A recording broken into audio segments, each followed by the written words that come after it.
নিশ্চয়ই আমার এই উদ্ভট শাল থেকে বুঝতে পারছো, নিশ্চয়ই কোনো একটা ইন্টারেস্টিং কিছু একটা হতে চলেছে। হ্যাঁ, তোমরা ঠিকই ধরেছো, একটা দারুণ ইন্টারেস্টিং জিনিস হতে চলেছে।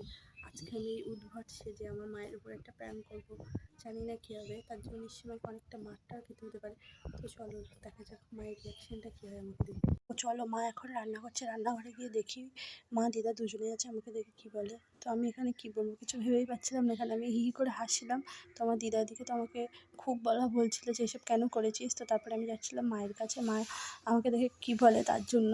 তো আমার তো খুবই হাসি পাচ্ছিলো। তারপরে দেখো মা আমাকে দেখে হাসছিলো, বলছিলো কেন এইসব করেছিস। তো আমি ভাবলাম মারবে না, তারপরে দেখি যে আমার আবার আদর করে হাসছে আমাকে দেখে। তো তারপরে আমার প্ল্যানটা তো সাকসেসফুল হলোই না। তো কী করবো কিছু বুঝতে পারছিলাম না।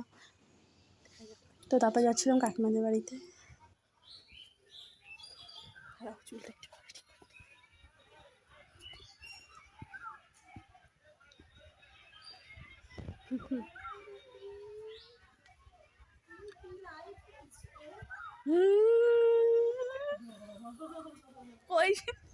আমি এখন কাকিমাদের বাড়িতে চলে এসেছি। চলো ঘরের মধ্যে গিয়ে দেখি কাকিমা কী করছে। তো চলো চুপি চুপি যাওয়া যাক, দেখি কী হচ্ছে ঘরের ভিতরে।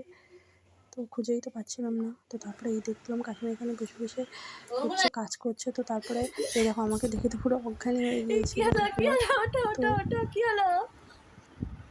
গাইস, কাকিমা আমাকে দেখে ভয় পেয়ে গেছে। আমি এখন ওখানে আনমনে কাজ করছিল, আর আমি গিয়ে হঠাৎ ভয় দেখাতে পুরো অজ্ঞান হয়ে গেছে। বুঝতে পারছি না কী হবে না হবে। তো আমার তো প্রচণ্ড হাসি পাচ্ছিলো এই ভিডিওটা করার সময়। তো তোমাদের যদি ভিডিওটা ভালো লাগে তো অবশ্যই লাইক করো আর আমার চ্যানেলটা সাবস্ক্রাইব করো। তো আজকের মতো টাটা।